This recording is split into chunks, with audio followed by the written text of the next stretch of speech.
강경화 외교부 장관 후보자에 대한 야당들의 반대를 넘어서서 대통령이 그를 임명하면 정해 주쟁까지 말하며 압박하는 것은 참으로 받아들이기가 어렵습니다.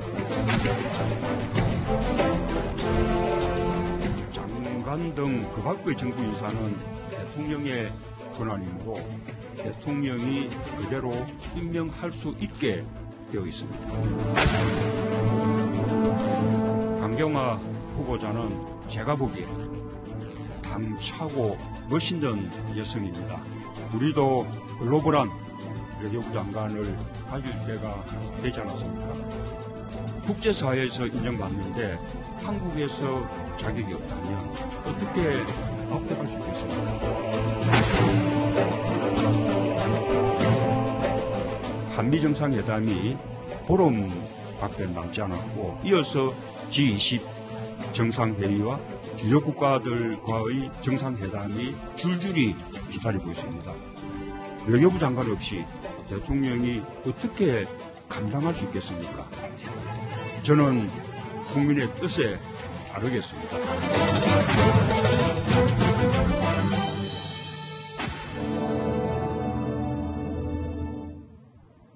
네, 화면에 보신 것처럼 오늘 문재인 대통령이 수석 보좌관 회의를 열고 강경화 장관 후보 임명에 대한 강한 의지를 밝혔습니다.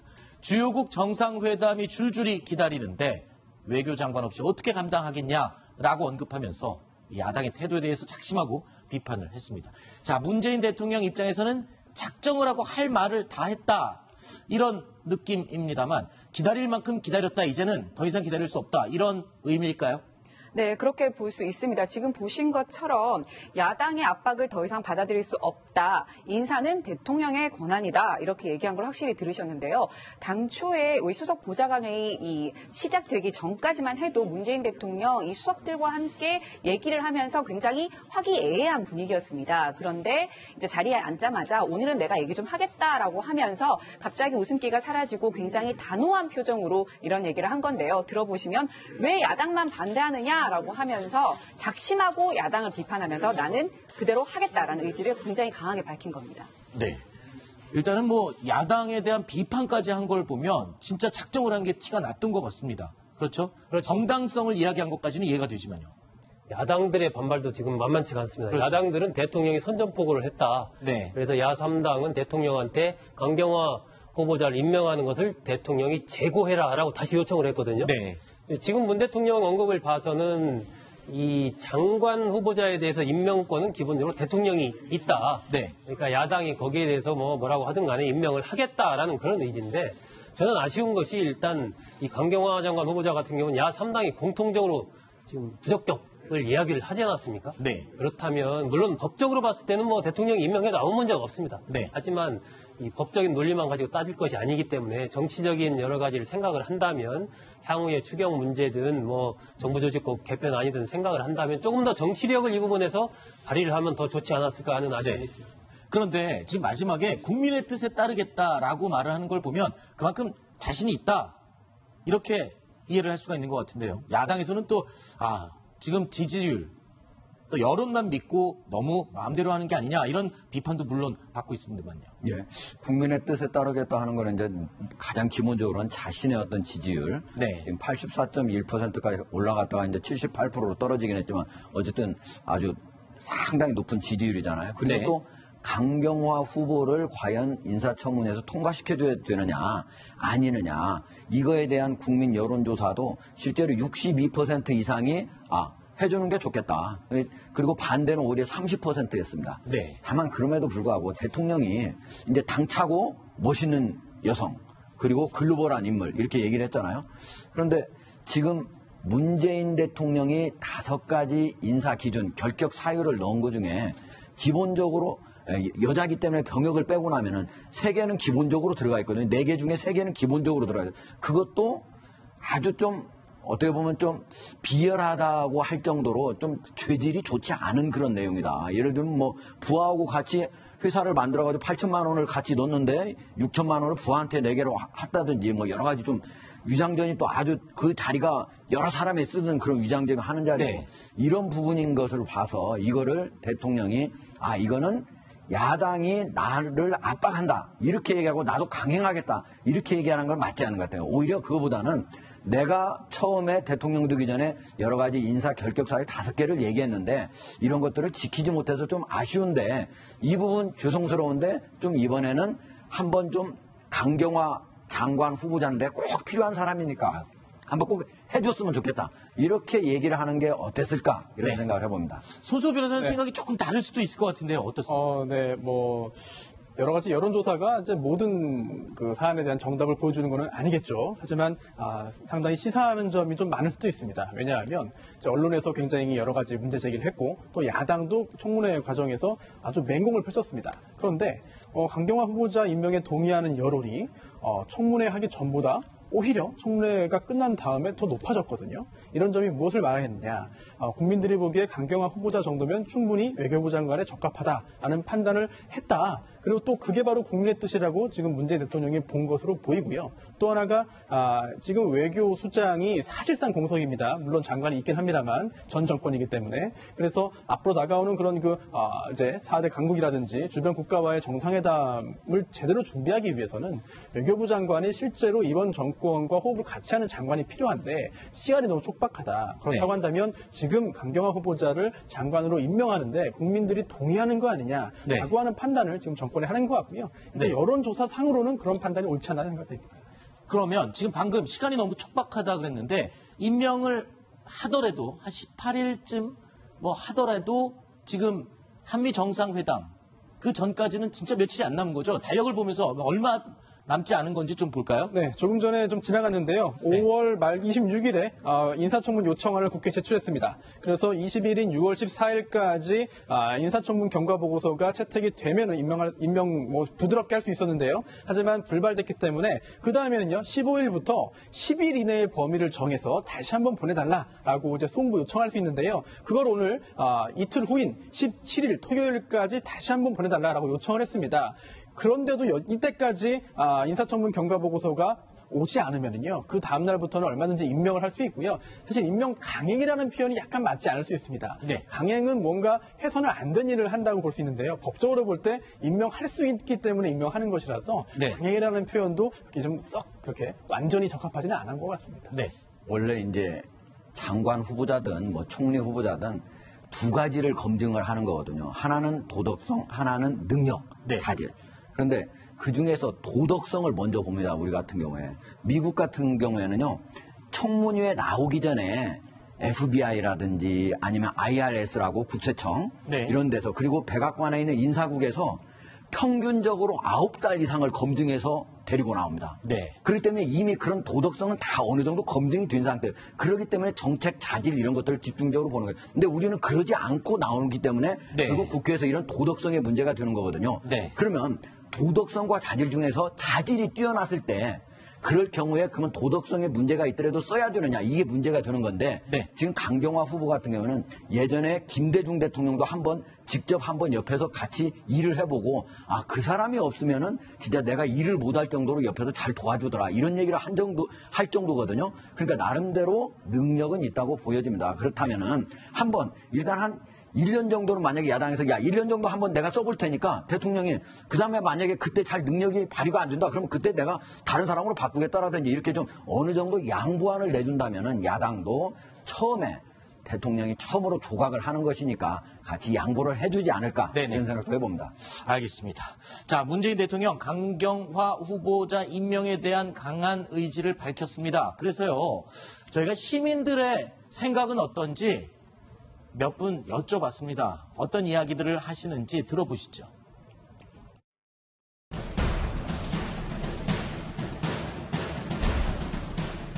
따져본다고 하면은 품격도 있을 수 있지만 유엔 무대에서 이렇게 활동했던 그런 축적된 그 경험이 있으니까 잘 할 것 같은 느낌이 들어서 저는 괜찮다고 생각을 합니다.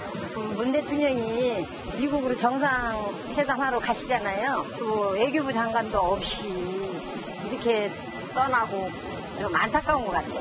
외교부 장관은 그냥 하셨으면 좋겠어요. 외교 관련해서는 굉장히 일을 잘하실 거라고 생각되고 문재인 정부가 계속해서 야당의 요구를 하고 있는 상황이잖아요.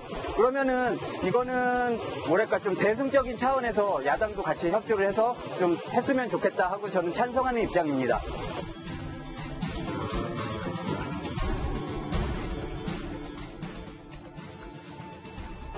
그것뿐만은 안 될 것 같아요.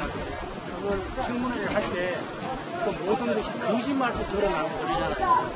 그렇게 시인도 안 하고 거짓말 했다가 나중에 도둑거리고 어떻게 하면 야3당이 반대하기는 청와대에서 강행으로만 임명한다면은 앞으로 아마 정치는 굉장히 험악해질 것 같아요. 그 후보는 저는 자격이 없다고 생각합니다. 국민 여론위원회는 뭡니까? 문재인 대통령을 뽑아준 사람들을 토대로 다시 여론조사를 하는 거기 때문에 그거는 그 여론조사는 솔직히 해서 믿을 수가 없는 것이고요. 그 사람이 자격이 있느냐 없느냐가 따져야지 무조건 여론조사만 가지고서 밀어붙여야 된다. 그것은 절대로 있을 수가 없는 얘기입니다. 네, 시민들의 이 강경화 장관 후보자 임명 찬성, 반대 입장을 골고루 들어봤는데 어떻게 들으셨어요, 하정대 의원님? 예. 이제 뭐 양쪽으로 갈려 있으니까. 네네. 그러나 어쨌든 아까 여론조사는 6대 한 3 정도로 네. 예, 한 찬성 쪽에 2배 정도 많지 않습니까? 네. 그런데 문재인 대통령이 이렇게 인사청문회에서 이제 문제가 생긴 거는 문재인 대통령이 너무 아주 엄격하게 5가지 기준을 정해놓기 때문이에요. 네. 지금 현재 그 전에 이명박 정부나 박근혜 정부에서 그럼 지금 현재 문재인 정부에서 내놓은 후보자들을 과연 그런 사람들은 다 잘랐느냐, 문제가 있는 사람, 그렇지 않았거든요. 네. 그러니까 문재인 대통령이 자승자박을 한 거다. 좀 어떻게 보면 현실에 조금 맞지 않게 너무 세게 기준을 높여놨기 때문에 이뤄진 일이기 때문에 문재인 대통령이 좀 죄송하다. 내가 조금 낮추려고 지금 실제로 국정기획 자문위원회에서 네. 하고 있잖아요. 그런 일들이 이루어지고 있으니까 좀 사과를 하면서 하면은 좀 잘 되지 않을까 이런 생각을 해봅니다. 네. 자, 그리고 오늘 현직 의원 출신 장관 후보자들 인사청문회가 진행이 됐고 또 진행이 되고 있습니다. 그런데 지금 김부겸, 김영춘 후보자 두 사람에 대해서는 다 진행이 됐고요. 지금 도종환 후보자에 대해서는 지금 진행이 아직 결정이 안 되고 있습니다. 앞에 두 후보자는 이미 임명이 되지 않았습니까? 그런데 도종환 후보자에 대해서는 조금 늦어지는데 뭐 이유가 따로 있답니까? 어떤 네. 얘기가 들립니까? 지금 뭐 의원 불패다. 지금 의원 출신 장관 후보자들은 다 지금 통과를 하고 있다. 이런 얘기가 나오고 있잖아요. 네. 그런데 왜 이 도종환 후보자 같은 경우에는 통과가 안 되느냐? 혹시 뭔가 문제가 있는 거 아니냐? 이렇게 생각하실 수도 있는데 사실은 그게 아니라 지금 이 여당 간사, 교문위 여당 간사인 유은혜 의원 간사가 시아버지 상을 당했습니다. 그래서 회의를 열 수 있는 상황이 아닌 거죠. 그러다 네. 보니까 오늘 회의를 열지 못했고 내일 전체 회의를 열어서 이 인사청문회 보고서를 채택을 할 예정이라고 합니다. 네. 하지만 지금 좀 전에 보셨던 것처럼 지금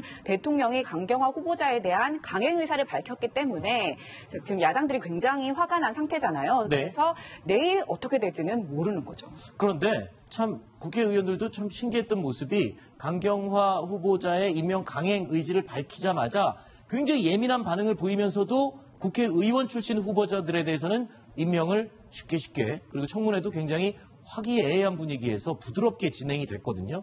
자, 이 부분에 대해서는 팔이 안으로 굽는 게 아니냐.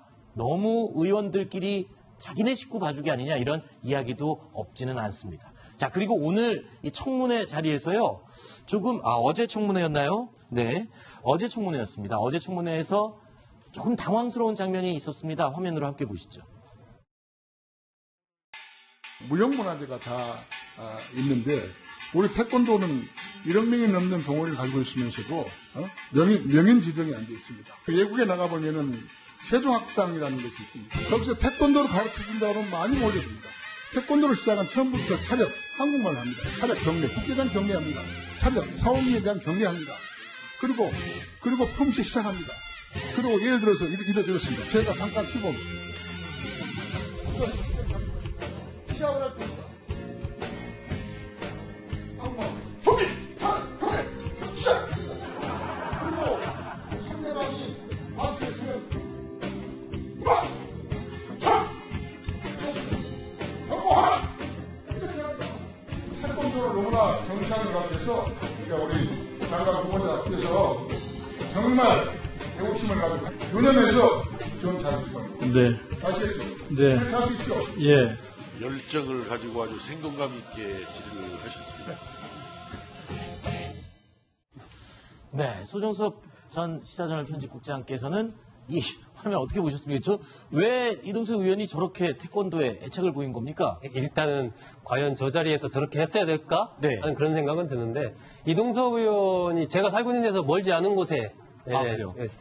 살기 때문에 여러 가지 그걸 좀 들었는데 전부터 태권도에 대해서는 뭐 그냥 일가견이 있었죠. 본인도 태권도 구단인가 그렇죠? 예, 본인도 그렇고 서울시 태권도 연합회장도 네. 맡고 있고 또 대학도에서 태권도를 전공을 했죠. 네. 태권도에 대한 책도 뭐 여러 권 냈고 그러니까 원래 그런 운동을 뭐 좋아하는 태권도인이기 때문에 네. 아마 저 자리를 통해서 어떤 태권도에도 이 명인 지정이 필요하다. 네. 그거에 대한 이제 도종환 후보자의 의견을 묻고자 아마 저렇게 직접 이 태권도 자세를 취해가면서 질문을 네. 한 것으로 보입니다. 지금 보시면 한 의원은 그 옆에서 뭐 생동감 있게 열정을 갖고 지금 질의를 했다라고 네. 박수를 청하기도 했는데 하지만 저 자리는 이 도종환 후보자의 그 장관으로서 자질을 입증하는 자리거든요. 네. 그런데 지금 저기서 태권도의 명인 지정이 필요하다라고 하면서 태권도 시범을 보이는 게 과연 적절했는가 이 부분에 대해서는 좀 회의적인 것 같습니다. 글쎄요. 또 본인의 어떤 업적을 하나 남기는 데 대해서는 전 국민에게 확실하게 각인시킨 건 있습니다.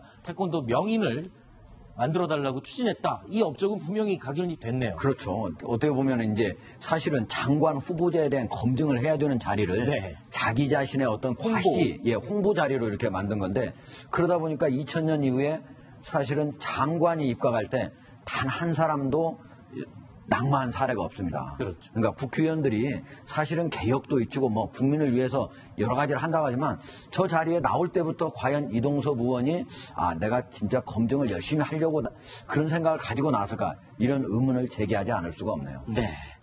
자, 그리고 지금도 진행 중인 김현미 국토교통부 장관 후보자의 청문회.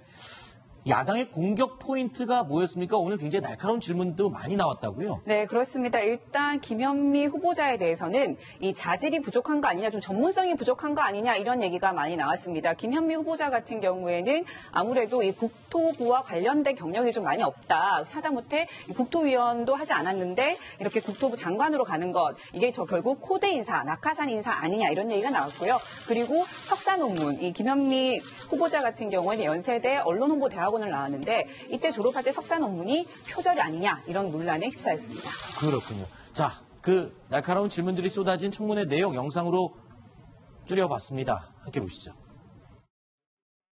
출처, 김승수, 김종석까지 그대로 표절이 돼 있고요. 이게 그치지 않고 또 표절하는 것을 은폐하려고 현재까지 연세대학교 언론홍보대학원 석사 졸업 사실을 선거 공보, 벽보, 인터넷 검색 포털까지 이렇게 삭제해왔다는 의혹이 있거든요. 저는 논문을 표절한 적은 없고요. 저 논문은 제가 공부를 업으로 하는 사람도 아니고 무슨 학술 논문도 아닙니다. 전체 그 석사학위 논문의 페이지가 79페이지인데 21페이지를 통으로 이거 보고 이제 통표절이라고 하거든요. 근데 그거를 표절이 아니라고 이제 강변을 하시니까 저도 좀 옆에서 들으면서 좀 안타깝습니다. 연세대학교 언론홍보대학원 졸업한 그 학력이 정규 학력이 아닙니까? 제가 말씀드린 거는 일반 대학원이 아니라는 취지로 말씀드린 겁니다. 본인이 이 석사학위 취득에 대해서 일부러 은폐하거나 숨긴 적은 없습니까? 그런 건 아닙니다. 그 포털이나 이런 데 기재된 것을 일부러 뭐 삭제를 하려고 하셨다든지 그런 적 없으세요? 제가 제 손으로 그런 일을 하진 않죠. 그럼 밑에 보좌관시켜서 하신 적은 있습니까? 그거는 뭐 직원들이 하는 것이기 때문에 제가 잘 모르는 일이고요. 직원들이 하는 저희가 이렇게 자료를 지금 확인을 쭉 해보니까 5월 14일 날 11시 또 5월 26일, 5월 30일 오전 10시에 우리 의원님 사무실 그 컴퓨터 인터넷이 연결되어 있는 그 IP 주소로 인터넷 그 포털에 들어가셔가지고 지우신 정황이 있어요. 자, 아주 날카로운 증거를 들이대면서 이 학력을 지운 석사 학위를 왜 지웠냐 이렇게 이야기를 하는데 글쎄요. 뭐 논문 표절에 대한 얘기는 많이 들었고 그리고 또 학력에 대해서는 더 많이 쓰려고 하는 사람들은 많지만 본인의 석사 학력을 지웠다. 이건 굉장히 이례적인 사례인 것 같아요. 손소 변호사는 어떻게 보셨습니까? 박찬우 의원의 그 짐작은 이런 거겠죠. 학력을 오히려 지웠던 게, 지운 게, 본인이 직접 안 했지만, 지운 게 그 학력을, 그 학위를 취득하게 된 그 논문에 대해서 문제가 제기되는 것을 막거나 또는 피해보려는 거 아니냐라는 그 의도로 질문한 것 같은데요. 그런데 또, 물론 그렇게 실제로 보좌관이 학력 부분을 수정을 이제 했다 하더라도 지금 화면에 이게 나오네요. 5월 13일에서 14일경에 이제 장관 후보자로 이제 통보를 받았고 그리고 박찬후 의원의 주장에 따르면 5월 14일, 26일, 30일 이렇게 좀 포털에서 개인의 그런 그 김현미 후보자의 학력 사항을 수정했다라고 하고 있는 것인데요. 물론 연결 관계가 뭐 있을 수 있습니다. 그런데 이게 결국 김현미 후보자의 그 학위라든지 논문 또는 학력에 대해서는 의원들이 전부 다 아는 사항이 아닌가 싶어요. 그래서 굳이 이렇게 지웠다 하더라도 지금 박찬호 의원도 그 논문을 가지고 지금 여러 가지 문제 제기를 하고 있는데 포털 사이트에서 학력을 수정했다 하더라도 그게 무슨 영향을 미치는지 사실 그건 잘 모르겠습니다. 원래 듣고 보니까 그러네요. 예, 국회의원 하려면요. 어디 가서 연수 가가지고 석사나 뭐 이렇게 받잖아요. 그것도 다 씁니다, 이렇게.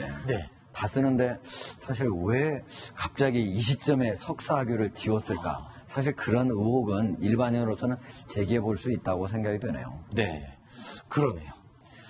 자, 이런 가운데 오늘 문재인 대통령 국가유공자와 보훈 가족들을 청와대로 초청하는 행사를 열었습니다. 영상으로 준비했습니다. 함께 보시죠.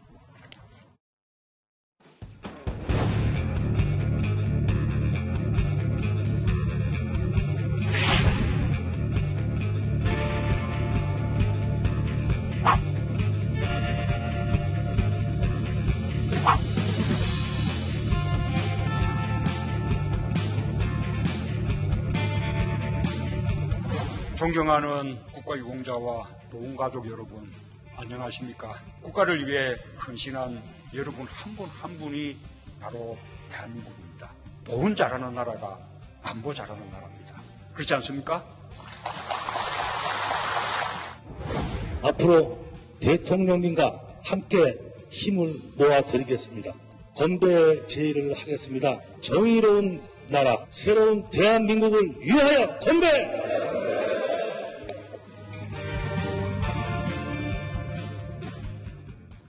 자, 오늘 손님들에 대해서 문재인 대통령 내외가 굉장히 극진히 대접을 했다고요.